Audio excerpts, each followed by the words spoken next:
What's up, fight fans? Let's dive right into today's news. Here's what's going down.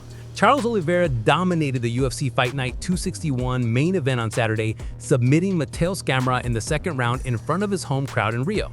The MMA community was quick to react. Nolan King wrote, Charles Oliveira taps Mateusz Gamrot with an RNC and R2. Flawless. Zach Pauga wrote, I picked Charles to win, but after the Ilya fight, I never thought he was going to just walk straight at Gamrot and disrespect every punch he threw. True fighter, true warrior. Hashtag UFC Rio de Janeiro. Aljamain Sterling wrote, Holy, do Bronx. Derek Brunson wrote, Charles Oliveira cooks Gamrot at home in Rio. Gamrot looked confident all week and thought he had the advantage. I guess he did until he didn't. What a win. Hashtag UFC Rio. Anthony Pettis wrote, Masterclass. Chris Weidman wrote, Big congrats to Charles do Bronx.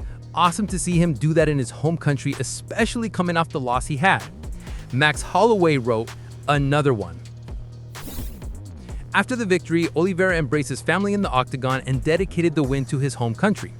Overflowing with emotion, he then called out Max Holloway for a potential BMF title fight, urging UFC executive Hunter Campbell to make it happen. Hey Hunter, Charles Oliveira versus Max Holloway, BMF. Vamos fazer acontecer essa. Hey Hunter, Charles Oliveira and Max Holloway, BMF. Let's make that happen. Max Holloway was quick to acknowledge the challenge by Charles and responded on his stream. I know, bro. I know already. I see the chat. We know, bro. We hear, bro. We heard the call out. Tell him. Only time will tell now, bruh. Type of fight, the White House. That's so long to wait. It'd be such a long wait, you know what I mean? Ain't making no promises, though. It'd be a fun one. And we've been talking about this fight. Me and him have a history. He's blaming it on some type of injury. I guess we get to figure it out now. Huh?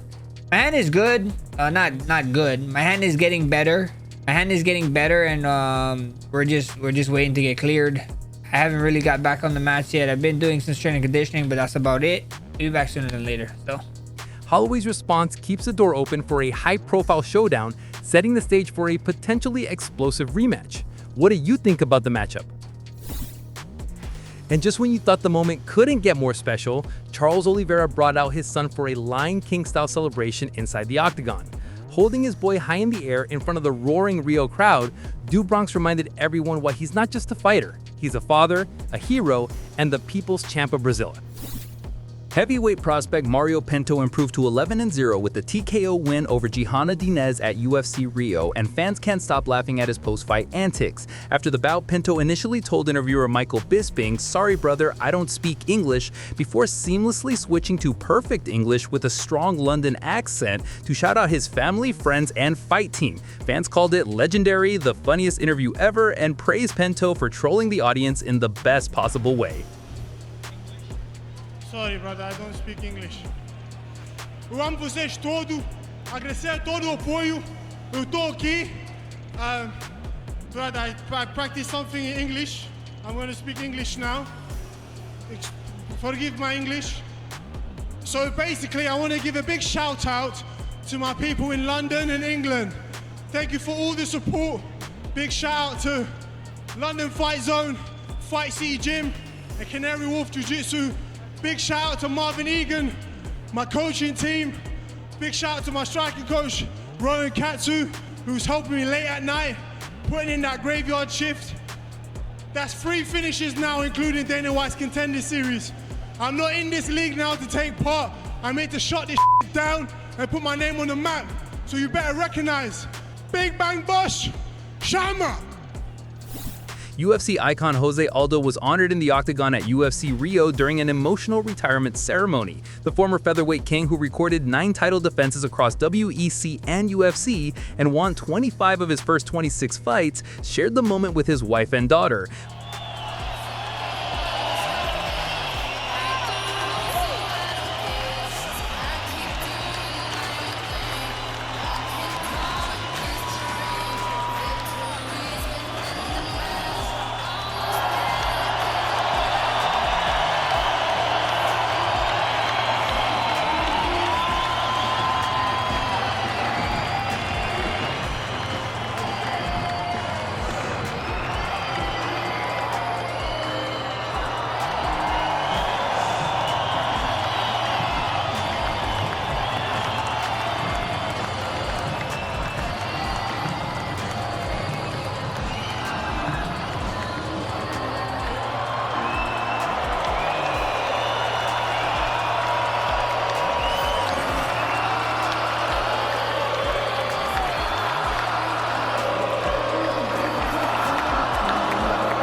fighters and fans alike took to social media to celebrate Aldo's incredible career, calling him a legend and praising his lasting impact on MMA. Jeff Molina wrote, "The King of Rio, what a legend." Terrence McKinney wrote, "My GOAT, was an honor watching you fight growing up WEC, UFC, you will always be a champion. Hashtag Jose Aldo, the legend." Anthony Pettis wrote, "Legend, at Jose Aldo Jr., proper retirement moment." Marion Santos wrote a sad emoji. After submitting Mateusz Gamrot in the UFC Rio main event, Charles Oliveira continued the celebration backstage, sharing a heartfelt moment with Brazilian football icon Kaká. The two embraced and exchanged words of mutual respect, symbolizing a meeting of two of Brazil's greatest athletes in their respective sports. Na hora que eu tava lá dentro do gate, eu olhei e falei, caralho, mentira. O homem tá aqui. Foi, não pode perder. Eu olhei assim, eu falei, deixa eu manter o foco, mas o homem tá ali, caralho, bate a foto nossa. Você é louco. Eu falei, o Kaká quer tirar foto com você. Quem não? Eu quero tirar essa foto, caralho.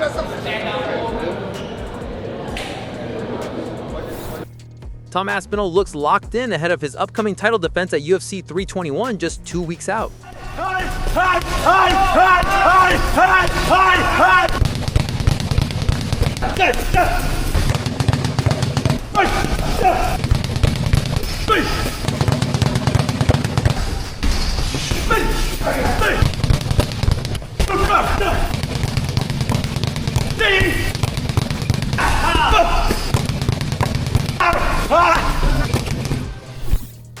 Tom Aspinall made it clear that friendship comes before gold. Speaking about fellow heavyweight Ante Delija, who recently earned his first UFC win and cracked the top 10, Aspinall said he'd refuse to fight him even if it meant giving up his belt. Fight your best friend for the title or vacate the belt and never get it back.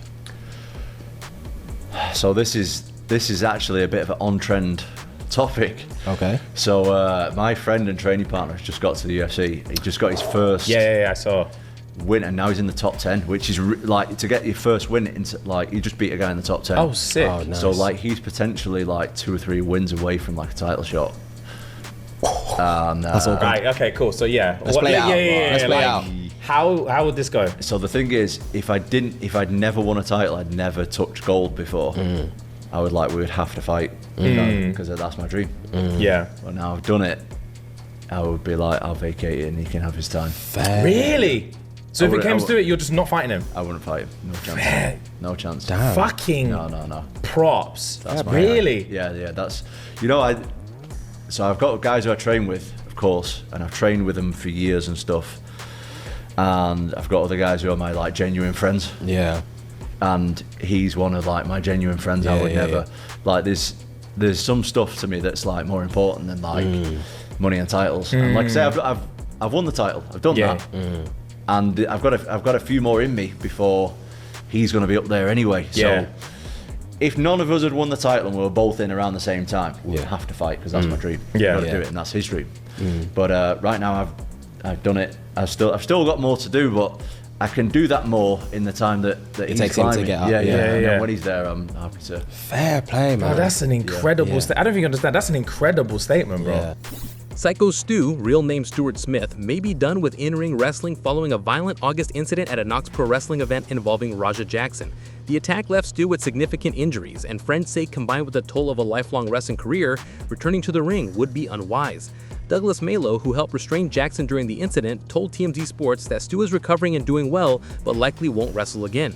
Malo added that Stu might still participate in the wrestling world in non-physical roles, saying, "He wasn't necessarily a spring chicken before the event. I hope he can do some work that doesn't require getting physical." As for Raja Jackson, he faces 1 felony count of battery with great bodily injury and 1 misdemeanor count of battery on a person.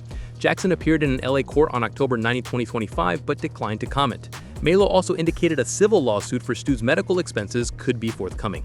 That's all for today's news. Thanks for watching. Don't forget to like and share our video. Subscribe to not miss daily MMA news from us.